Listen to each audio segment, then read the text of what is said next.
J'ai entendu parler du trouble dissociatif de l'identité par rapport à une série documentaire qui s'appelle Les 9 visages de Jane, une identité reconstruite. Et c'est là que je me suis dit, mais comment c'est possible d'avoir autant d'entités dans ton corps? Ça m'a vraiment intriguée. Et je me suis dit, bon, ben pourquoi pas faire un podcast du coup pour en discuter et en apprendre sur le sujet. Bonjour à tous et bienvenue dans le podcast On parle là où ça fait mal. C'est le podcast qui permet de parler des sujets tabous et peu connus de la société. C'est Myriam et évidemment, je pense que vous vous en doutez que je suis pas atteinte de TDI. Et pour ça, j'ai invité Zéliana qui est atteinte du TDI. Elle a 12 alters. Elle fait ses études aussi en neurosciences. Elle fait un master en neurosciences. Donc, franchement, elle connaît tous les aspects, le côté scientifique, le côté personnel. Donc, je pense que... C'est ça, c'est que j'ai le côté un peu passion et en même temps le côté scientifique, quoi. J'aime bien le titre de ton podcast, vraiment on parle là où ça fait mal. Le TDI, ça rentre dedans dans le sens où c'est un trouble qui est pas connu et où on souffre et où en fait on souffre à cause de nos traumatismes. Donc c'est même pas des choses qu'on a choisi en fait de vivre. C'est vraiment de la douleur qui nous a été infligée, donc des maltraitances, etc. des petits. Et puis c'est ça qui a provoqué en fait... une sorte de développement anormal de notre cerveau et qui fait que du coup notre identité se forme pas très bien et que on a plusieurs identités du coup qui émergent de ça à l'âge adulte. Donc c'est vraiment à cause de tes traumatismes que tu développes plusieurs entités. Ouais, en gros, les traumatismes vont empêcher ce qu'on appelle le développement normal de l'enfant et qui sont en fait la capacité qu'a le cerveau à mettre ensemble toutes les informations sur le long terme, donc mettre ensemble des souvenirs petit à petit au moment où on les vit. Et en fait, vu qu'on n'a pas cette capacité qui se construit normalement, on n'est pas capable de lier les événements entre eux, pas capable de lier nos souvenirs entre nous. Et donc, du coup, ça fait des espèces de trucs qui vont se séparer et à cause du stress qui est causé de manière chronique et vécu de manière chronique par l'enfant et l'adolescent et qui va pas pouvoir, qui va pas être traité en général et c'est pour ça que ça va se développer comme ça. Est-ce que tout ça, les petits, les entités, donc chacun un état, ça te permet justement de te protéger? En gros, oui et non, c'est des états, c'est-à-dire qu'en fait, ton corps passe très vite d'un état à un autre parce qu'ils n'ont pas encore les connexions nécessaires pour capter qu'il y a des nuances. Tu vois, c'est un peu tout ou rien dans le cerveau au début. En fait, les choses, elles peuvent s'associer. Et ce qui se passe, nous, dans notre cas, c'est que cette intégration ne se fait pas correctement et qu'au lieu de faire une ligne, on va dire, bien construite avec vraiment des souvenirs, ça va faire des petits morceaux de lignes, en fait, qui vont pas être connectés les uns aux autres. Et il va y avoir une dissociation qui va se mettre entre eux. Ce qui va faire quand tu vas être dans un certain état, ça va être parce qu'il a été déclenché par soit certains stimuli externes, soit internes, parce que du coup, ton corps a appris que dans ce moment-là, il faut mettre cet état-là. Imaginons que les états, c'est, je sais pas si tu connais ça, c'est, mettons, des pots en verre et dedans, il y a une préparation de gâteau, genre, tu vois, la farine, la levure et tout. Est-ce que on peut comparer ton système au pot de verre et chaque couche, mettons, la farine, le chocolat et tout, chaque ingrédient, c'est comme... Ouais, on peut le faire comme ça. Moi, j'ai souvent aussi la vision plus de la pâte à crêpes. Dans le sens où tu vas pouvoir rajouter des trucs au fur et à mesure, ça va changer la pâte à crêpes, mais c'est pas vraiment quelque chose de fixe. Et puis à un moment donné, tu vas prendre la pâte à crêpes, la verser dans une poêle et ça va faire des petits morceaux un peu partout. Si t'as bien mélangé ou pas, les petits morceaux vont être plus ou moins collés. Et puis au fur et à mesure de la vie, tu peux rajouter de la pâte à crêpes. Il y a certains morceaux qui sont déjà cuits que tu vas peut-être mettre de côté. Ça se trouve, avec le temps, en fait, on va reverser de la pâte à crêpes par-dessus, donc des nouvelles expériences, etc. Et ça va lier des états d'une autre manière, donc ça va donner une crêpe différente. Mais chaque morceau a sa propre consistance, la propre température, sa grandeur, ou justement où ils sont tout petits. Je pense qu'il y a beaucoup de gens qui sont en train d'écouter sur la ouais, mais c'est quoi état, c'est quoi système et tout. On va faire un gros... on va détailler tout ça, le vocabulaire, parce que moi, je connais parce que j'ai fait mes recherches, mais il faut que les gens ils comprennent pour nous suivre tout le long de la vidéo. Et c'est quoi un système dans le TD? Alors, un système, c'est ce qu'on appelle l'ensemble des alters, où les alters, c'est états alternatifs de conscience, donc c'est tous les états qui sont déconnectés les uns des autres, et on appelle ça alters dans le langage courant. En fait, l'ensemble d'entre eux, donc tout ce qui forme une personne avec tous les états particuliers déconnectés ou connectés, tous ensemble, ils donnent un peu comme un espèce de gros groupe qui forme une personne dans un corps. Et ça s'appelle le système. Et donc, moi, mon système, on s'appelle Zéliana, c'est-à-dire c'est un prénom comme une équipe de foot, tu vois, on a un nom d'équipe de foot. Je peux la Et dedans, comprendre. ouais, c'est les gens, ils comprennent simple, enfin, c'est simple de comprendre comme ça, du genre, Nous, le Paris Saint-Germain, il s'appelle le Paris Saint-Germain, et bah tu vas pas l'appeler Pogba, tu vas l'appeler le Paris Saint-Germain, même si Pogba il est dedans. Bah, j'en sais rien de si Pogba il est dedans en plus. Donc voilà, je vais passer pour une meuf qui est pas du tout footeuse. Ouais, non, les autres, on Mais va moi, les gens comprendront, ça me fait rire. Et puis, bon, voilà, mon système, ça s'appelle Zeliana, c'est comme un deuxième prénom pour nous tous, c'est un prénom dans lequel on se reconnaît tous, ou en tout cas qu'on apprend, enfin qu'on essaye de donner aux nouveaux qu'ils arrivent dans le système, enfin qui conscientisent le fait que, en fait, oh mon Dieu, en fait, on a un état en plus. Et chaque alter a, pour nous, son propre prénom. Après, ça dépend des personnes. Il y a des gens qui vont leur donner des chiffres, des lettres, des noms chelous. Et en fait, c'est juste pour nous une manière de les différencier les uns des autres et de pouvoir les appeler et donc de pouvoir, on va dire, conscientiser qu'est-ce qui fait partie de chaque état, à la fois au niveau des souvenirs, des sensations, etc. Parce que souvent, ce qui arrive, en fait, c'est que les états peuvent arriver en même temps, enfin être là et être présent en même temps et faire ce qu'on appelle du co-front. Donc front, c'est vraiment le terme en anglais qui veut dire être devant. Et donc, ils peuvent être au contrôle en fait du corps. On appelle ça prendre le contrôle exécutif. Après, on peut avoir ce qu'on appelle des switches, c'est-à-dire le fait de changer d'un état à un autre. Donc, que ce soit un état qui est le contrôle exécutif et puis d'un seul coup, hop, c'est un autre état. Il y a ce qu'on appelle la commutation en français. J'ai appris qu'il y avait un mot en français qui s'appelle commutation. Bon. La commutation pour les amis québécois, voilà. Mais donc, il y a un mot en français pour ça. Et du coup, voilà, il y a des switches qui peuvent arriver et en fait, on peut être plusieurs états qui peuvent contrôler en même temps. C'est pas parce qu'on contrôle notre corps à deux qu'on peut forcément communiquer entre les deux. En fait, c'est un peu bizarre. C'est un peu comme si t'as vécu en fait, moi, j'aime bien l'idée des jeux vidéo pour le représenter. C'est comme si la vie c'était un jeu vidéo et que tu contrôlais ton personnage avec une manette et que toi-même t'étais là devant ton jeu vidéo et t'étais tellement absorbé que tu vis ta vie le jeu vidéo c'est ta vie et tu ne vois pas qu'il y a d'autres personnes à côté, d'autres trucs extérieurs.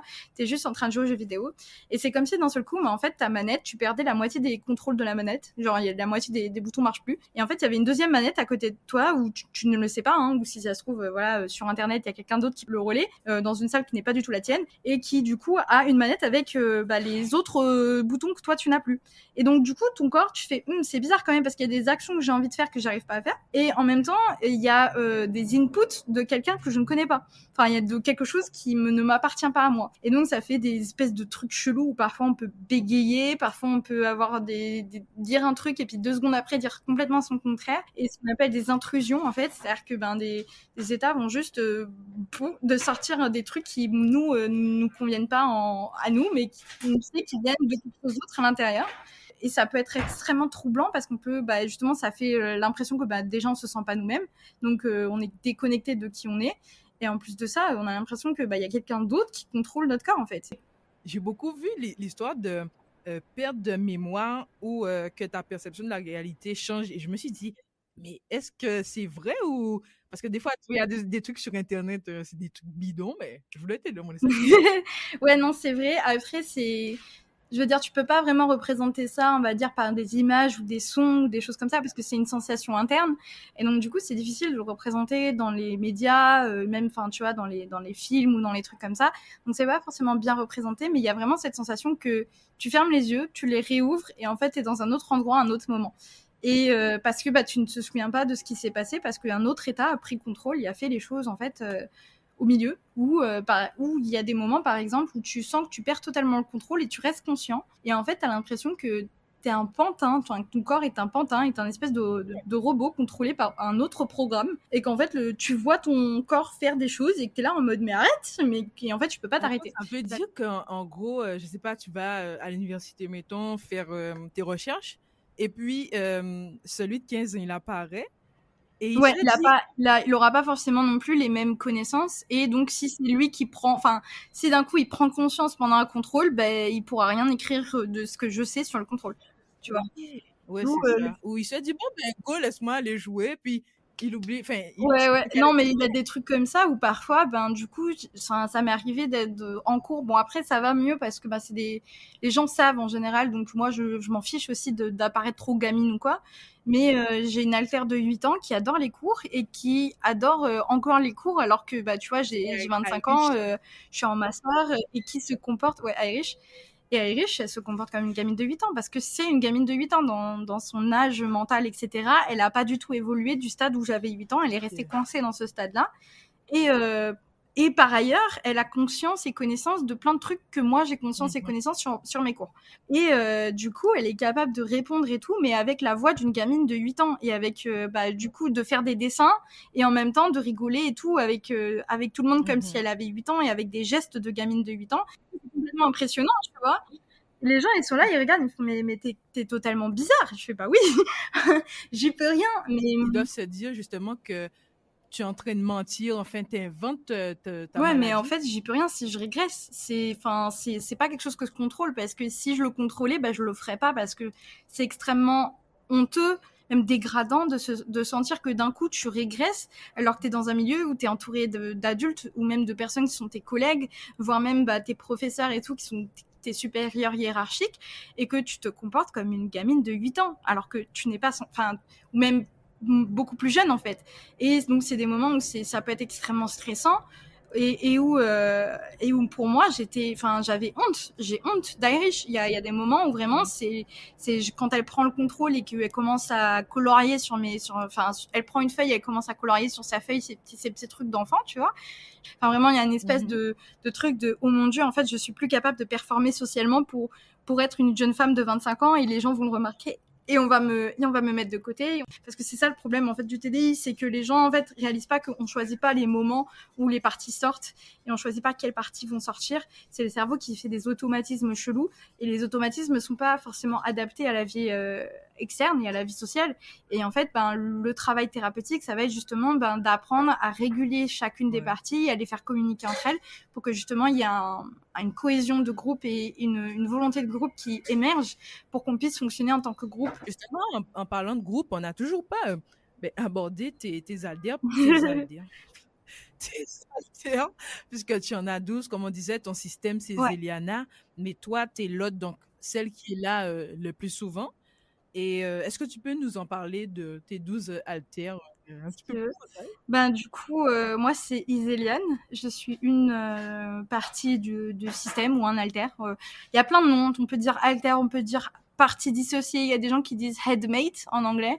Donc, en fait, il y a plein de noms en fonction. Moi, j'utilise souvent le terme partie dissociée, partie et alter. Et voilà, parce que ce sont des parties de moi, en fait, tout simplement, mais qui sont déconnectées les unes des autres.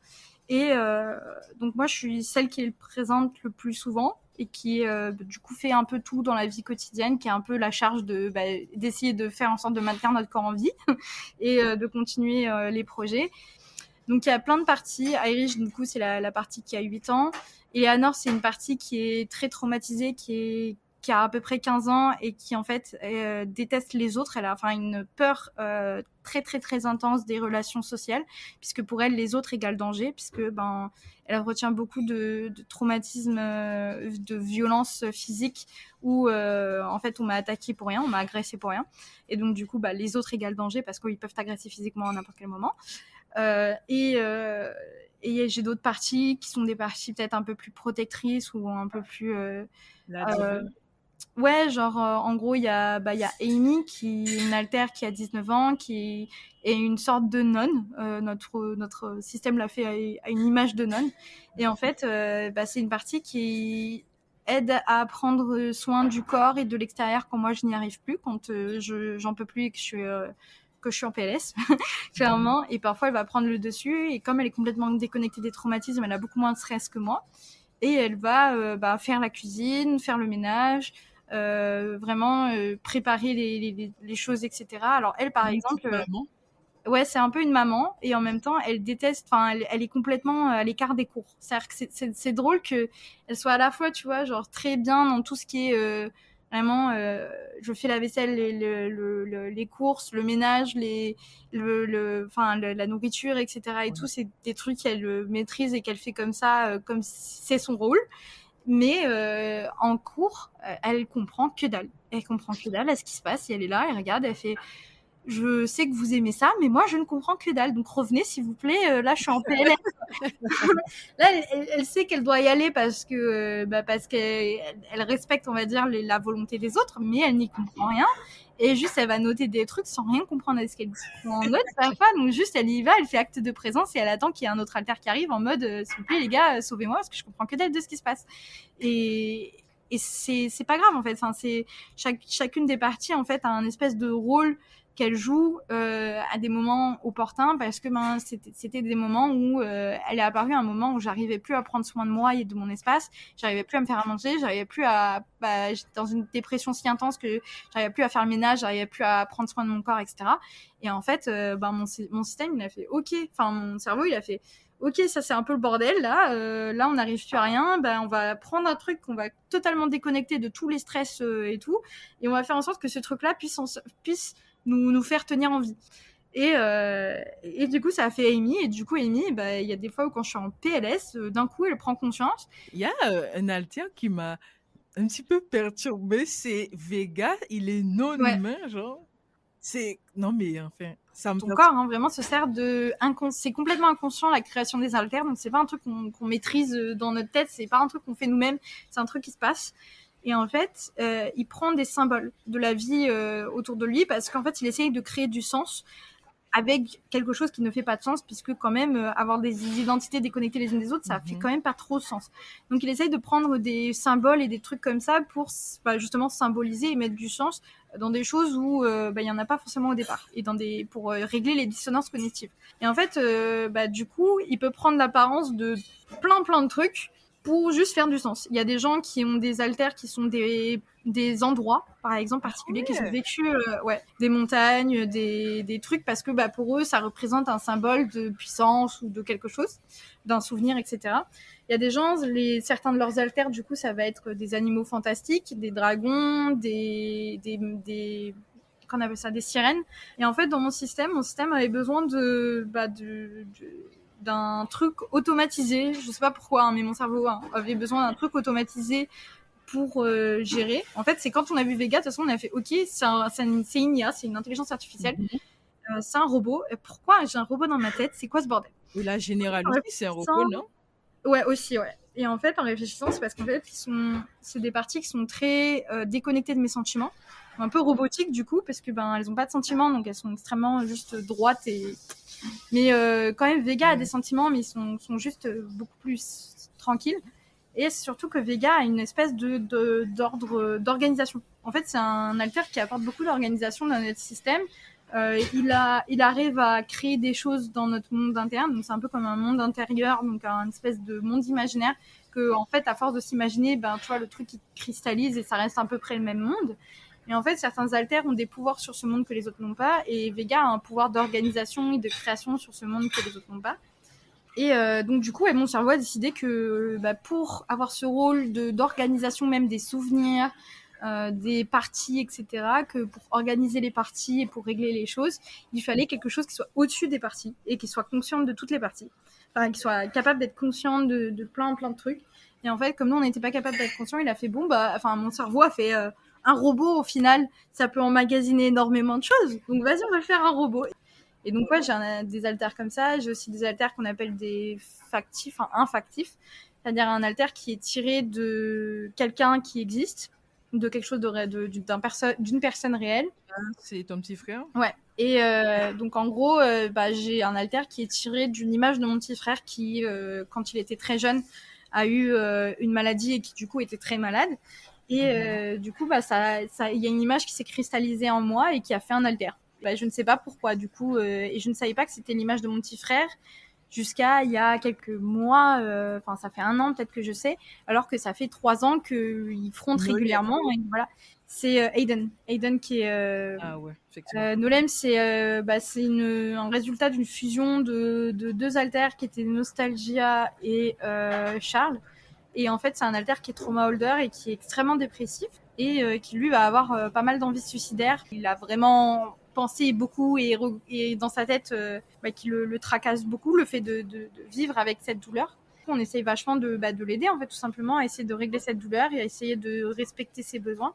Et parfois, ça peut être dur parce que, justement, quand ces parties sont activées et que il y a ce gros un déversement d'énormément de sentiments très, très négatifs d'un seul coup qui t'envahissent et que d'un seul coup, en fait, tu as vraiment envie de mourir, ça peut être très difficile de contrôler ou en tout cas de rationaliser. Du coup, le but, on va dire, avec la thérapie, c'est d'essayer d'apprendre à justement pouvoir faire avec et pas juste de subir, on va dire, ces vagues-là en se mettant en danger. Et l'haltère qui est, comme tu disais, enfin, entre guillemets, le plus dangereux, c'est juste un no-lem? Ouais, je pense. Enfin, il y a Nolem qui est assez suicidaire dans le sens il est dangereux pour nous, où justement il va y avoir ce truc de on sait jamais si un jour il va pas vraiment tenter de le faire en fait. Moi, j'ai essayé aussi, tu vois, dans le passé. Enfin, j'ai eu vraiment des moments extrêmement proches de tentatives de suicide parce que j'ai trop de douleur en fait.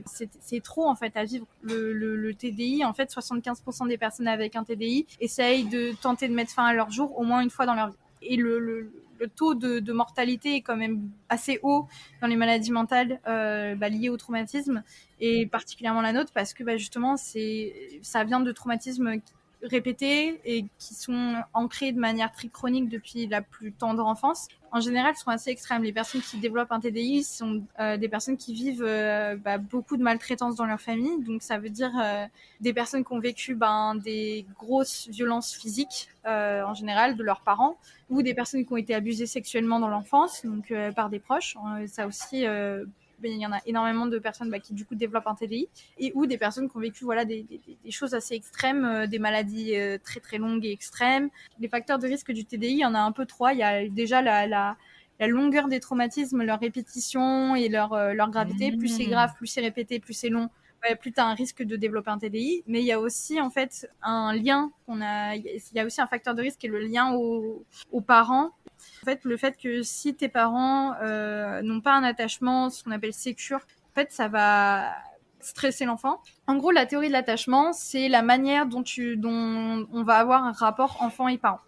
Où en fait, il y a des enfants comme moi où j'ai eu un attachement qu'on appelle désorganisé par rapport à mes parents. C'était que à la fois j'avais peur quand ils partaient et à la fois j'avais peur quand ils étaient là. Et donc en fait, il y a ce truc de en même temps j'ai besoin d'eux parce que sans eux j'ai pas de nourriture, j'ai pas de foyer, etc. Et en même temps c'est eux qui me mettent en insécurité. L'enfant ne sait pas gérer, il n'a pas les capacités émotionnelles, donc c'est pour ça que ça crée énormément de dysrégulation, parce que l'enfant doit à la fois faire comme s'il aimait son parent et en même temps se rapprocher de lui. Ça veut dire potentiellement se faire frapper parce que le parent à un moment what the fuck va se mettre à frapper l'enfant. Tu parles que tes parents ont contribué à ton traumatisme, mais quels sont tes autres traumatismes? Moi, j'ai été du coup énormément maltraitée physiquement avec mes parents. C'est vrai qu'il y a 3 événements majeurs dans ma petite enfance qui ont contribué à ça. Une tentative de suicide de mon père que j'ai dû arrêter. Une fois où mon père a failli me noyer. Et une fois où mon père a failli tuer ma mère devant moi. Et que c'est moi qui ai dû gérer la situation. Et tous ces 3 actes-là, ça correspond à un des haltères ou ça a été un petit peu divisé entre les deux? J'en ai aucune idée. Je sais que c'est arrivé. Je ne sais pas qui retient les informations, etc. Parce que je pense qu'il y a plusieurs parties. Enfin, c'est flou, tu vois. Et c'est des choses qui sont arrivées avant mes 7 ans. Donc, il faut savoir que vraiment, j'étais très, très jeune quand j'ai vécu ces choses-là. Et après, j'ai vécu un déménagement à 7 ans et demi où après, mes parents sont séparés et j'ai déménagé en France métropolitaine parce que j'étais à Tahiti.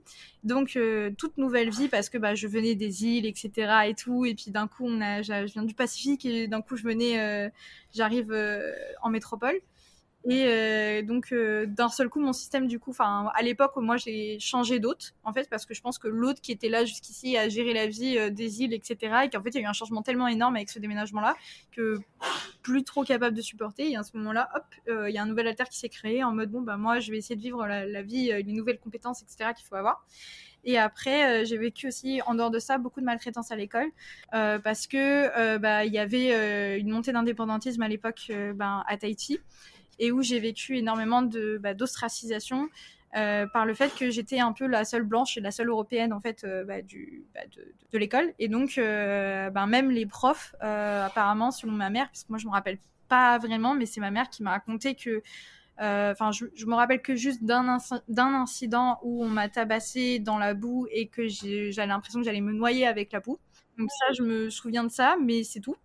Et en fait, ma mère m'a expliqué que y avait une des profs qui me frappait, ou en tout cas qu'elle suspectait de me frapper parce que je voulais jamais aller à l'école.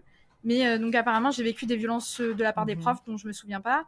Apparemment, du coup, j'ai vécu aussi de la violence de la part des élèves où j'étais du coup tabassée régulièrement et où c'était moi le problème. Et selon ma mère, du coup, je rentrais de l'école régulièrement avec des bleus, avec des yeux au beurre noir, avec des vêtements déchirés. Et donc, ça se voyait en fait que voilà. Mais en même temps, mes parents aussi me frappaient. Enfin, mon père me frappait aussi. Donc, MDR, enfin, personne. En fait, personne n'a vu que j'étais frappée à la maison parce que j'étais aussi frappée en cours. Donc, c'est pas eux qui allaient reporter ce qui se passait à la maison. Et, personne n'a vu que j'étais frappée en cours parce que, mes parents n'ont pas fait grand chose parce qu'ils n'étaient pas très très impliqués, ils étaient assez négligents. J'étais une enfant extrêmement timide, extrêmement réservée parce que je parlais à personne, parce que j'avais confiance en personne.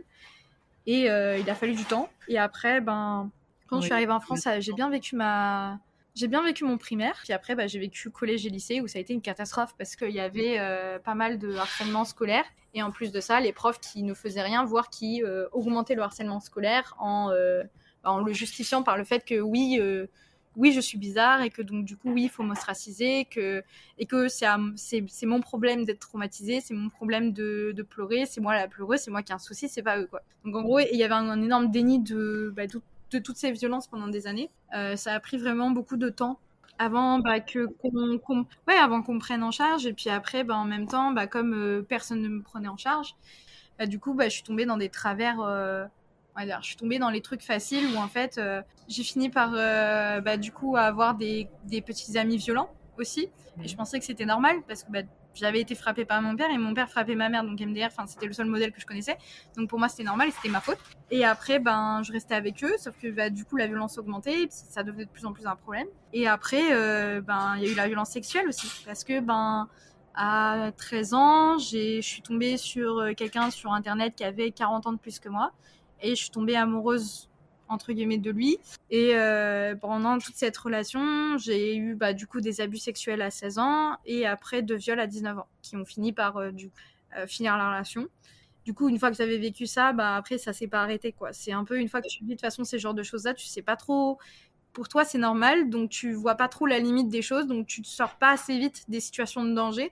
Et jusqu'à ce que, du coup, j'ai 19 ans, 20 ans, que du coup, je commence à comprendre que j'ai un trouble du stress post-traumatique, que j'aille voir mon premier psychiatre, ma première psychiatre après des tentatives de suicide. Et que là où vraiment j'ai eu un espèce de déclic de là, il faut vraiment que je fasse quelque chose parce que je fonctionne plus du tout, j'ai envie de mourir, etc. Ça a pris, on va dire, beaucoup de temps, à peu près 5 ans, 2019 à mes 21 ans, 22, pour que vraiment je me fasse diagnostiquer du TDI, que je comprenne que ce soit un TDI. Ok, donc vraiment, ton premier alter est apparu quand tu avais environ, quand tu as déménagé et tout, et après, Ouais. En vrai, je veux dire, le premier alter qui s'est séparé de moi, techniquement, je pense que j'avais entre 2 et 3 ans, c'était du coup l'alter qui est factif de mon frère. Et mon frère même pas 2 ans, donc je devais même pas avoir 2-3 ans. Et donc c'est déjà à cette étape-là, à ce stade-là, en fait, il y avait déjà tellement de problèmes dans ma famille. En fait, dès que j'étais toute petite, j'ai été séparée pendant 6 mois de ma mère quand mon frère a été très malade. Et en fait, déjà, ça a installé une désorganisation chez moi de l'attachement qui a fait que j'étais plus attachée à mes parents de manière normale. Donc, à partir de ce moment-là, j'avais déjà, on va dire, les facteurs de risque complets pour qu'au moindre traumatisme et à la moindre répétition des traumatismes, ça puisse péter. Et apparemment, j'étais une enfant certainement qui avait un potentiel de dissociation assez fort, mais ça, on sait pas. On pense qu'il y a des gens qui sont capables de dissocier traumatiquement plus facilement que d'autres. Et que peut-être que je faisais partie de ça, c'était un facteur de risque juste qui est inné. justement, à quel moment tu as pris conscience vraiment que tu n'étais pas seule dans ton système?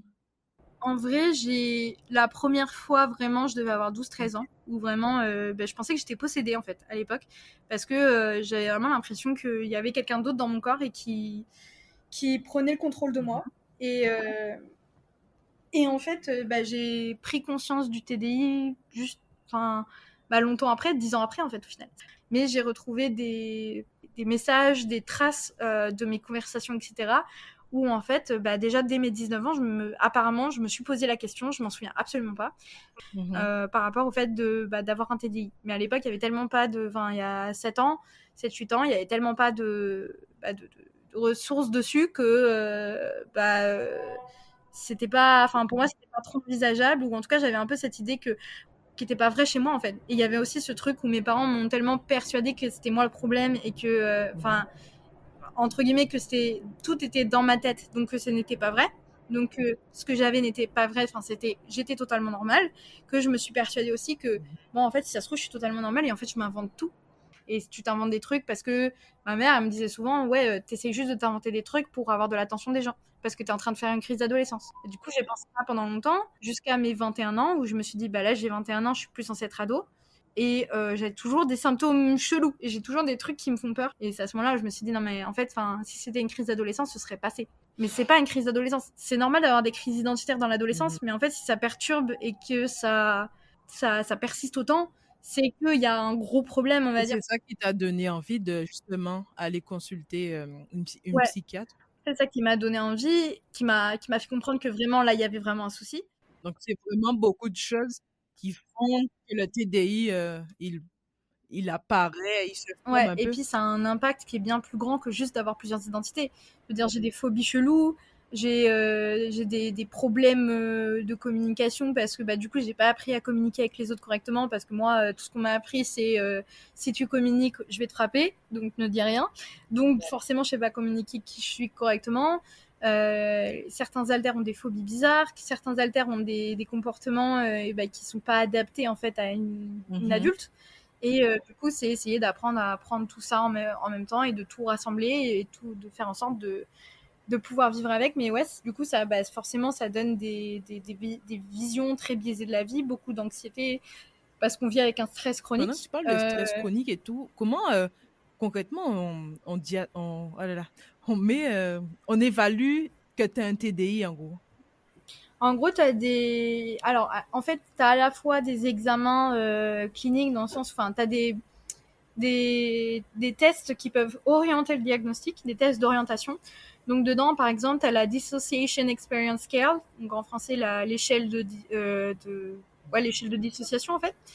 Et tu as aussi la DDIS ou les trucs comme ça, donc c'est des échelles où en fait on va te poser des questionnaires et on va voir si tu as une tendance à dissocier ou pas dessus.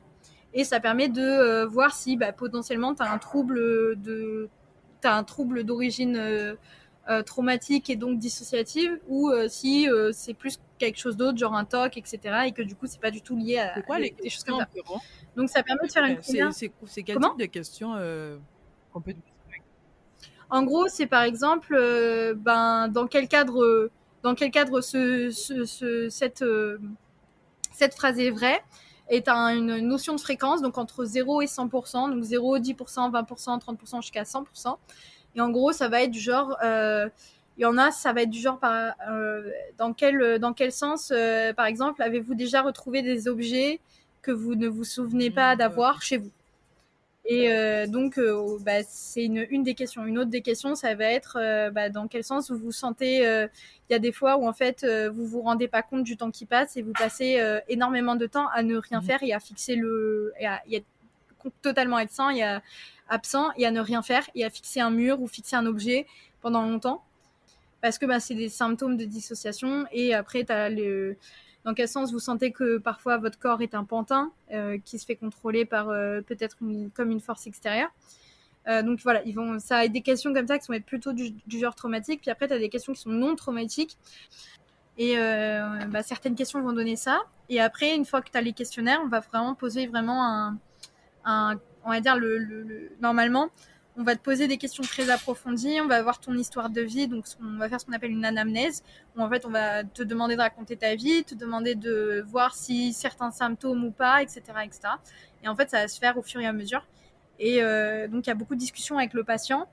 La thérapie, donc avec vraiment la discussion avec le thérapeute, qu'il va y avoir ça qui va se mettre en place. Vraiment, ça prend beaucoup de temps pour être traité, enfin pour le diagnostic, vu comment est-ce que tu expliques ça? Alors, en général entre 5 et 10 ans. Eh! Hein? Ouais, parce qu'en En général, donc c'est dans la majorité des cas, on est misdiag, donc c'est-à-dire qu'on est diag de faux diag, de diag qui sont pas présents, et en fait il faut défaire les diags pour se rendre compte du vrai diag. Et donc ça arrive souvent qu'on soit diag schizophrène, parce que les gens... Ouais, parce que les gens ils pensent pendant 10 ans qu'on est schizophrène, du coup ils remettent pas les médecins en question, enfin les médecins qui arrivent après remettent pas leurs collègues en question, donc pour eux on est schizophrène. Sauf qu'il y a des gens qui se traînent pendant 10 ans le diagnostic de schizophrénie pour au final se rendre compte que ils sont pas du tout schizophrènes. Et comment on s'en rend compte? Déjà c'est des schizophrénies qui sont extrêmement résistantes aux médicaments. C'est normal, en fait c'est pas de la schizophrénie, donc ça part pas avec les médicaments. Et en fait, si on va fouiller, on voit que tu as des traumatismes dans l'enfance, on voit que tu as des blackouts, on voit que des symptômes qui s'expliquent pas par la schizophrénie. Et en même temps, La schizophrénie, il n'y a pas de traumatisme de l'enfance du tout? Alors, si, souvent il y en a, c'est pas le problème. C'est qu'en fait, faut défaire l'idée que, entre guillemets, entendre des voix ou voir des choses, c'est complètement juste être schizophrène parce que, techniquement, quand tu as des flashbacks de troubles du stress post-traumatique, ça peut apparaître de manière visuelle, de manière auditive, de manière sensorielle. Et donc, techniquement, ce sont des hallucinations, puisque ce sont des choses qui ne sont pas en train d'arriver, que tu es en train d'halluciner, qu'elles sont en train d'arriver. Mais c'est des choses qui appartiennent à ton passé.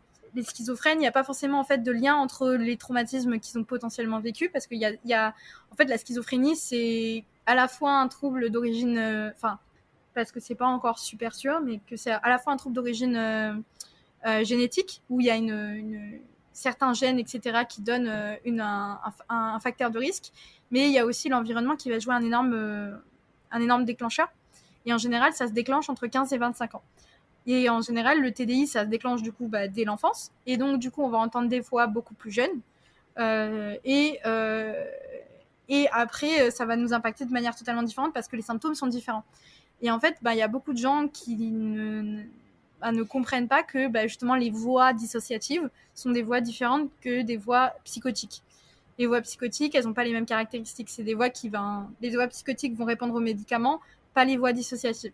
Les voix psychotiques vont avoir plutôt des tendances à avoir des discussions extrêmement brèves et extrêmement répétées, alors que les voix dissociatives vont parfois être élaborées, vont être plus élaborées.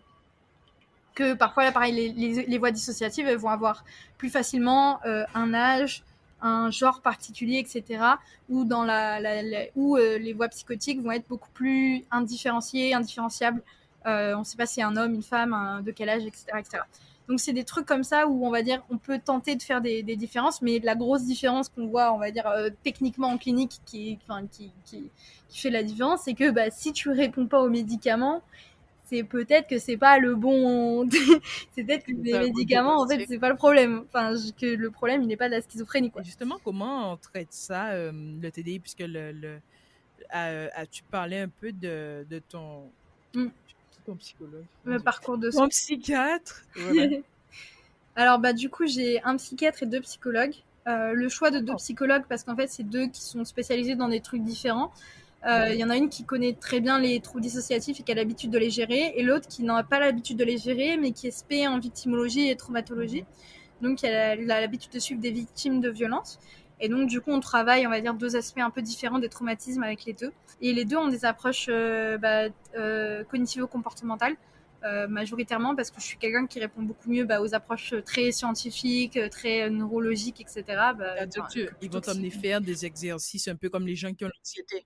Okay, ouais, des exercices on va faire des exercices de visualisation, on va faire des exercices de répétition de certaines choses, des exercices de vie quotidienne où on va me demander d'écrire ou de faire des choses, etc.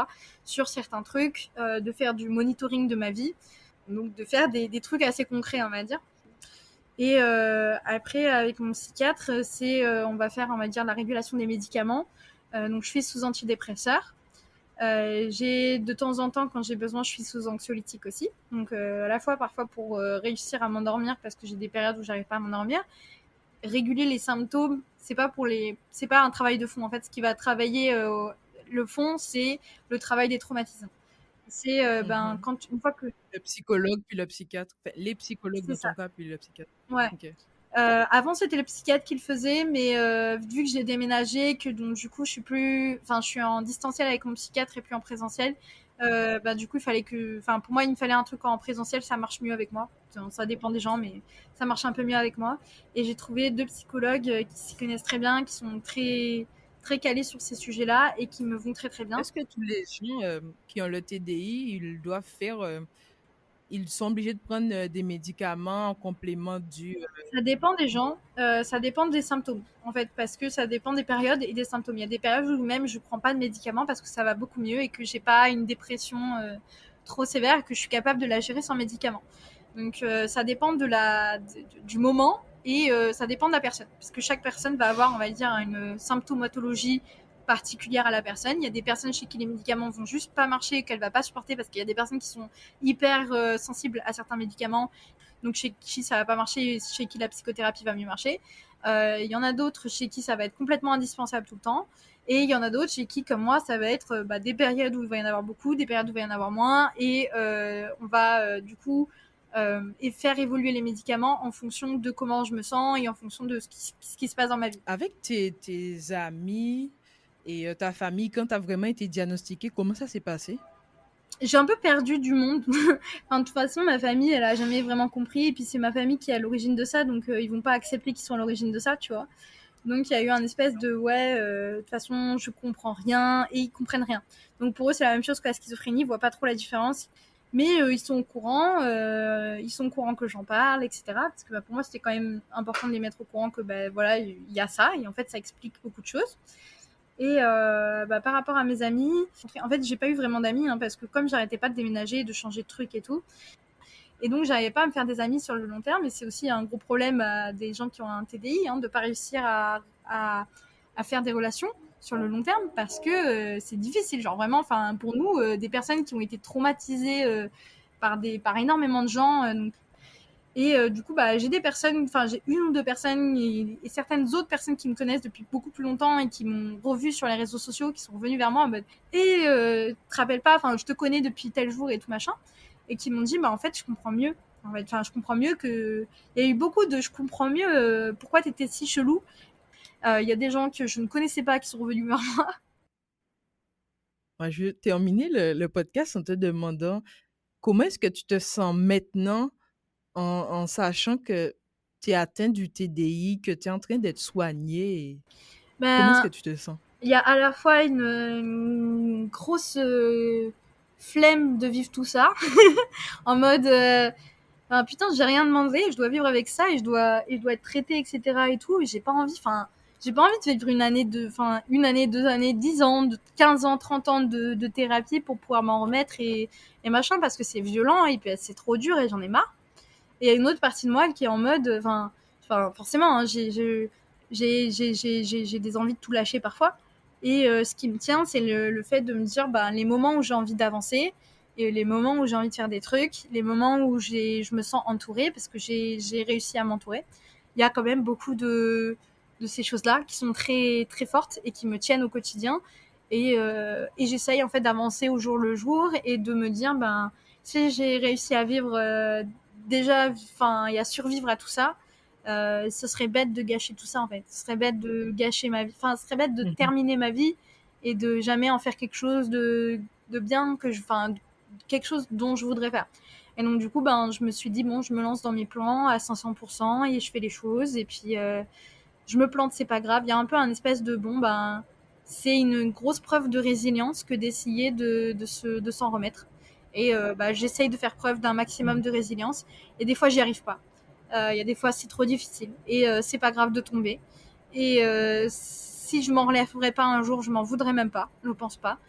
Parce que c'est tellement de douleur que c'est normal pour moi de pas m'en vouloir si un jour si un jour je me suicide, c'est pas grave.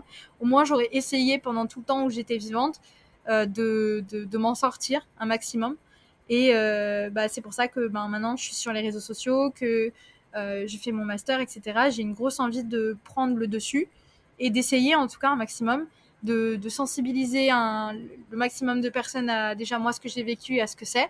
Et au final de dédiaboliser tout ça et simplement juste de faire comprendre aux gens que je ne serai jamais normale, je suis handicapée, j'ai le droit à des accommodations, etc. etc. Je les prends, j'essaye de faire avec. Et puis si ça prend plus de temps que les gens normaux, c'est pas grave. Une grosse acceptation de tous les problèmes. Et on va faire avec. Et puis je vais essayer de me servir de mes forces et de mon envie d'avancer pour avancer. Et mes haltères m'aident aussi pas mal à certains moments. Et on s'entraîne en fait les uns les autres. Et on va dire notre but à nous, c'est d'essayer de fusionner tous ensemble et de vivre tous ensemble une grosse harmonie qu'on veut vivre entre nous. Parce que pour nous, c'est beau que d'essayer de se remettre, d'essayer de nous-mêmes prendre le dessus et en gros, c'est de faire en sorte de dire que c'est pas les traumatismes qui nous rendent plus forts, c'est Comment vous les combattez un peu? Ouais, c'est ça. C'est notre combat et notre volonté d'aller mieux qui a fait en sorte qu'on en sorte plus fort. C'est pas les événements qui ont fait ça, c'est nos actes et c'est nos efforts qui ont changé les choses. Moi, si je dois retenir un mot de ce podcast, de ton combat, parce que pour moi, c'est vraiment un combat que tu mènes au quotidien. C'est pas. Moi, je m'imagine pas avoir 12 haltères en moi. Moi, je pense que. Moi, j'aurais déjà pris congé jusqu'à. Mais ça fait peur. Mais... En plus, à chaque fois que j'en découvre un, de nouveau, j'ai trop peur et je suis en mode ah non, non, non, non, non, non, non, non. Donc à chaque fois, il y en a un, je suis en mode oh non, mon Dieu, je retombe dans le ah non, s'il vous plaît, s'il vous plaît. Et ça prend un moment c'est ça, tu vois. C'est normal. Mais vraiment. Ça fait peur. Ouais, clairement. Mais je trouve que tu te bats bien. Tu as vraiment, comme tu dis, le mot que je retiens, c'est résilience. Et je t'encourage toujours à pousser. Comme tu dis, tu fais ton master. Tu j'essaye. reprends le contrôle de ta vie alors que tu as vécu beaucoup de traumatismes. Tu as des haltères et c'est pas tout le monde qui est capable de vivre avec ça tous les jours, parce que tous les jours pour toi c'est un combat quotidien. Quand on est en train de se plaindre, oh là là, le métro il arrive en retard, non, non, non. Non, toi t'es le mode, ouais, mais moi je dois vivre avec 12 haltères, donc s'il te plaît, hein, voilà. En fait, ça permet de relativiser pour les gens. Ça leur permet à la fois de relativiser, de se dire ah ok aussi, enfin de se rassurer, de se dire je suis capable. Si elle est capable de gérer, moi aussi je suis capable de gérer. Et ça aide. Mais aussi je veux pas que les gens, je veux pas qu'ils le prennent en mode toxique non plus, tu vois. Je veux pas qu'on dise que les autres sont pas capables de ressentir la douleur que je ressens ou quoi. Chacun ressent de la douleur et on peut pas se mettre à la place des autres parce que on est que dans notre tête, tu vois. Donc c'est trop difficile d'imaginer et de comparer les douleurs. On peut pas faire ça. Par contre, ce qu'on peut faire, c'est essayer de avoir de la compassion pour les gens et pour tout le monde. Et tout simplement, si vous avez de la compassion pour moi, ayez de la compassion pour vous-même aussi, en fait. Et ayez ce truc-là de vous dire, si moi, je suis capable d'essayer d'avoir de la compassion pour moi et d'essayer de vivre quand même et tout avec ça, vous êtes capable aussi, les gens sont capables d'essayer de vivre avec les mêmes idées et tout. Moi, j'essaye de transmettre des messages un peu pleins dans tous les sens.